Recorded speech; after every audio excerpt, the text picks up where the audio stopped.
Sister Katy, Assalamu alaikum. Walaikum salam. Thank you very much for coming to see us today. No worries at all. It's really a beautiful day today in Edinburgh. Alhamdulillah. Now, how did you make this journey to Islam? What interested you in Islam? So I grew up with non-religious parents. They're both atheists, although my dad did grow up Catholic, but that soon, like when he grew up and moved out, he let go of that. He just was in that family. I guess a lot of people, when they're growing up in a religion, they stray away from it because I think because they're encouraged to, and they're like, this is not what I want. So I think that's what happened with my dad. But yeah, they're both atheists. So your dad left religion at an early yes, age. Yes. As far as I'm aware, he doesn't really talk much about it. He is very against religion, not in a severe way, just more in the sense of like he has almost been scarred by, I would say maybe like religious trauma, maybe not as far as that, but I think maybe he just didn't like what he's seen in when he went to the cathedral or the church and stuff, which is a shame. But yeah, I grew up with no religion being pushed on me, which I guess they both wanted me to have the freedom of choice, which is nice. And I got my first Bible. I got a little small Bible in religious studies at school in early years of high school. And that's where I really began to meet a lot of Muslims in high school. There wasn't many in primary as far as I'm aware, but my memory isn't very good as far back as then. But yeah, so I got a Bible and I realised I believe in God. And although after that I didn't know anyone who was Christian, but I believed myself to be a Christian. And I would read the Bible, pray, and I would try to search up online and find out, like, should I go to church? Do I need to attend church? Do I need to be christened of some sort? Because there was no direction from home. Yeah. So you were on your own. Yeah, and I verbally said to them all the time, like, I believe in God, like everything happens for a reason, stuff like that. And they were just like, yeah, whatever. My mum believes in God. She claims, she says, I believe something is there, but she just isn't interested in religion, which is agnostic. Yes, that's actually what she refers herself to. Yeah. So once I got that Bible, I then began to read it, and then I considered myself a Christian until I met a couple of friends at school who were Muslim, and also outside of school at work, and then also when I went to uni, I met a lot of Muslim friends. And as I began to learn more about it, I really felt as though I had a connection with it. All the morals that my friends were having and all the beliefs that they had really resided with me. For example, I could say that I didn't give Christianity a fair chance. I never went to a church, I never attended stuff, and I didn't know much about it, but that's because I couldn't really find it. I didn't have a passion for it. I would just kind of go, yeah, I believe in God, but yeah, I pray, but I just would only occasionally do it because I had no structure in my life until I then, like I said, met friends, and I started reading up, whether it was on Google. I know Google isn't the most reliant source, but I went on Google, YouTube, some useful things there. Yes, on social media, and I bought my first Quran.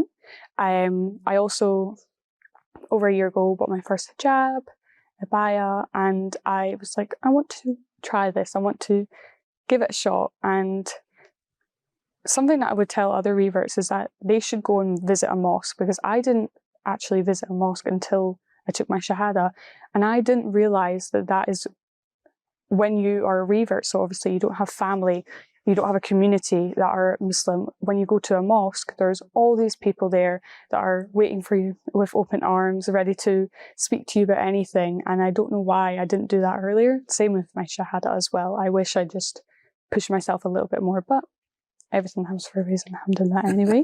But so I started reading up on it. When this happened, what did your parents say to you? So when I told them, I initially actually told them through text, which wasn't very good, I guess. I told them through... Avoiding the confrontation. Yes. I thought it would be easier to tell them that and then come through and like discuss it. And they are separated, they're divorced, so I had to tell them.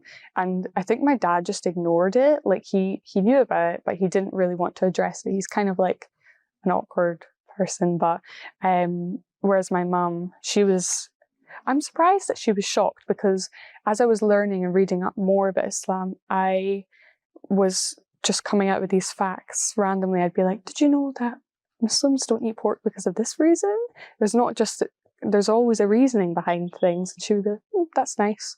I don't know why they didn't realise sooner, because obviously I was learning more. So she should have expected it. Yes. Anyway, at least what I think anyway. But yeah, I'm lucky.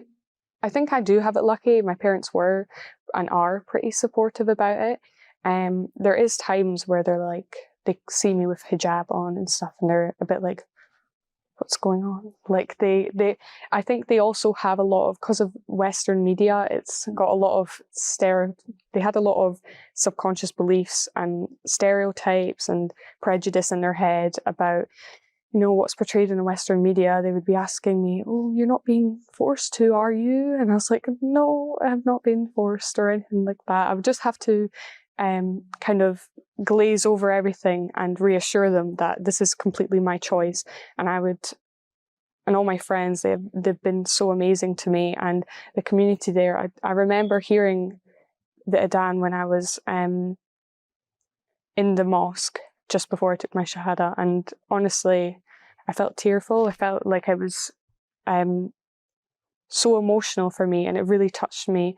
And I just feel as though, yeah, it was a really emotional time, and I felt a huge relief off of my shoulders. It was crazy, the relief that I felt, especially when I woke up the next day and I was like, I'm Muslim. I don't know why it took me so long. I think it's because I thought I needed to be this perfect Muslim. I needed to know all of the prayers. I needed to know how to say everything, and then it just unraveled. As soon as I took my Shahada, I was learning Surah Al-Fatiha, and I was memorizing it, and it came really fast. It's not as hard as I thought it would be. I feel like that would prevent people from doing that. I don't know a lick of Arabic, and now, or I didn't know previously, and now it comes much more easily, especially because I've got a lot of friends. Are you taking classes? No, I do occasionally go to a revert class at the Edinburgh Central Mosque. They do one, I think it's every second week, and I have a dear friend that comes with me, because it's not just for reverts, it's also for those who are wanting to get closer to the Deen. Yeah. Now you say you didn't know why it took you so long, but actually it didn't take you that long. You're still young. And, yes, that is true, actually, yeah. And I think because you've been searching and you've been sincere about it, the adhan had an impact on you. Yeah. And subhanAllah, if we are serious about searching for the truth, Allah will open doors for us. Yeah. No door will remain closed. Yeah. Once it was revealed to me in a way, like, I think I was expecting something, for me to have that realization, I think I was expecting something crazy to happen, but in fact it did. Over time it did. All of this was being revealed to me, and I was suddenly having realizations. This is why that is instructed. For example, I have a lot of alcoholism that runs in my family, and that's caused a lot of hurt for all my family, for me personally. And having even something as little as alcohol is not, it's not allowed, it's not okay in Islam. And it has a reasoning behind it, because it's poison, it's bad for you. And that's just kind of clicks things into place. There's a reasoning behind everything. So that's why whenever I think, oh, maybe it's a bit too extreme, like I just have these shaitan whispering into my head, but it's so extreme, like there's so many rules, but there's a reasoning behind everything. Yeah. And it's subhanAllah, it's crazy. It's actually to make your life better, and not to make it exactly. more difficult. It's to make your life much easier. Exactly. Yeah. Now, what about the rest of the family? You have an extended family? I actually have, unfortunately, I have quite a small family. I don't have any grandparents. my grandparents that were Catholic, I'm sure they would have had some opinions on it, but unfortunately they've passed away anyway. And extended family other than that, I don't have much. So yeah, I only really needed to break my news. I do have a sister, but she's young. She's only 2 years older than me, and I feel like not to be prejudiced, but I feel like younger people understand a bit more, because nowadays in the society we're more accepting of people for who they are. Do you speak to her? Yes, we do live together, so she's been very supportive of me. Alhamdulillah, she's been very nice, although there has been hardships where my mum would say something like, you know, you don't need to be a Muslim for the rest of your life. It's not permanent. If you change your mind, you do it. And I know her intention is good. I know that's why I will think of it as being good and knowing, but I'm like, no, I know that it's not permanent. It's my choice. So stuff like that is very hard to go through, because sometimes I feel like maybe they're shameful of me. I don't know if that's just me being a little bit insecure about it, because obviously they are shocked. And I did get warned. When I took my Shahada, I had a sister, Janice. She was who took the Shahada with me. She was repeating it to me, or I was to repeat after her. And she was a Reaver, and she did warn me that because I come from a family where there's no religion, there's no huge cultural impact in my life, that they will at first be like, but Islam, they have a subconscious bias. Islam is only for Arabs, and Islam is only for a certain group. Asians, but it's for Africans. Yeah, so that, and I knew that going into that. That's why I've given them the benefit of the doubt, and I've, tried to take things slowly with them, and also explaining things whenever they have questions and stuff, not pushing it on. You need to be patient. Yeah. And you need not to lose your confidence in yourself and in the choice you made, because it can be tough. And pressure from family, pressure from other parts of society, also some whispering from shaitan. Yeah. The idea is to spoil it for you. Yeah. So you need to be confident. And I'm sure you know that already. Being part of a Muslim community is important. Yes, absolutely. It provides you with protection. I don't know if I would be where I am without, whether it's on my deen, on my part of this religion, if I didn't visit the mosque and meet all these new friends. It was such a sense of community. Everyone was so kind, and I had an abundance of messages on social media after people had met me, supporting me, asking if I wanted to meet them, just to have if I had any questions, to just message them. And it was so lovely, because with that support, it felt so much better and easier. And especially during Ramadan, that just happened.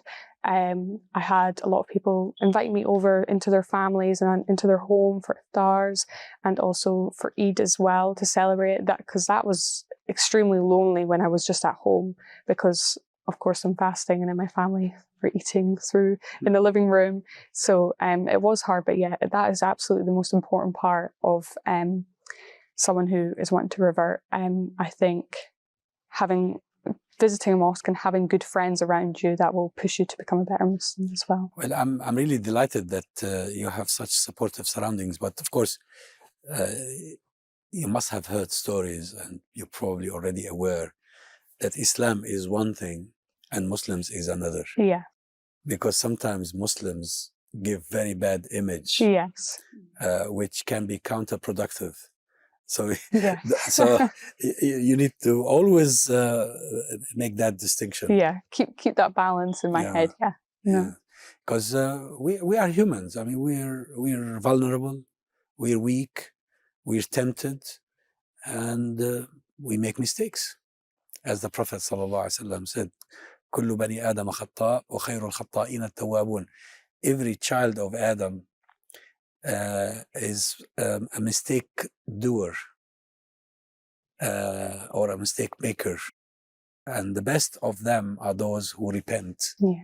So it's part of our nature. Yeah. So what I sometimes fear for our brothers and sisters who come into this deen, and you are a newcomer, aren't you? Yeah, I've only been a revert for almost 4 months. 4 months, yeah, mashallah. yeah. So just the start of this year. Yeah. Is that sometimes the tribulation, the real test, is triggered by bad behavior from some Muslims? Yeah.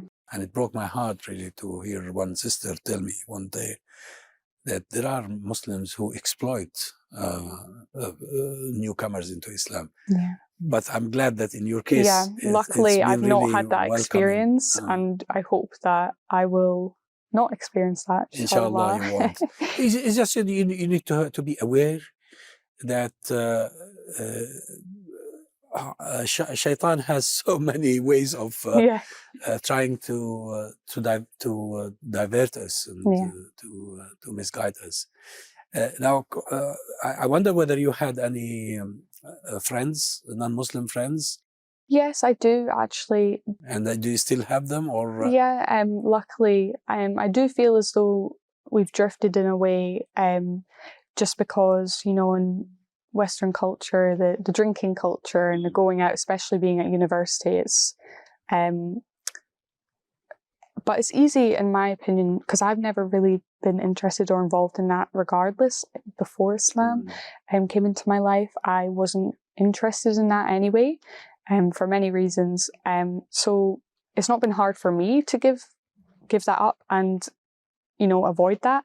But with my friends obviously missing out on plans and stuff, for example, been invited to birthdays and stuff, and I would just say, I'm going to sit that out if that's okay, but I will come, I'll give you a present, and, you know, be involved in that way, but not in other ways. But yeah, I've had Muslim friends that I've had since school, so I'm now at uni, that have been, some of them just like ignore it, and then they, which I don't take offense to that. I don't think, oh, they don't support me. But they still speak to me as if I'm the same. I was hoping that nobody would think like anything was different, because nothing was different. I just suddenly, you know, became more at peace with myself in a way. And I hope people would see that as well. But my non-Muslim friends at uni, they all gave me like a little message, and were like sending me a message online saying, if you need anything, let us know, like, and just let us know if we're ever saying anything stupid, like, and we can ask you questions and stuff about it. They were being very supportive. Oh, excellent. Of course, if they ask you questions, that's great. Yes. Because that gives you an opportunity to talk to them about and it. give dawah, yeah. Yeah, definitely. So, and I think your generation is lucky compared to the experiences Muslim reverts went through 30 or 40 years ago. Today, Islam is not as strange as it used to be. Yeah, and now reverts are very common. Yes. SubhanAllah, it's been, now we're surpassing 2 billion Muslims around the world. So, yeah, I think it is very common. A lot of people have said that they see people reverting, and it's much more common now because people are finally seeing the truth, I guess. But yeah, I'm lucky to be in this generation and not previous. I mean, it would have just made them even more stronger. I would hope so anyway, going through all that hardship and still being able to pray and be a good Muslim regardless of those who are around them, like who are judging them. But yeah. Well, Sister Katy, it's been a delight talking to you. Thanks so much. Thank you very much, and I wish you success with your studies. Thank you so much. And may Allah make your life full of success, inshallah. Inshallah. Thank you very much. Thank you.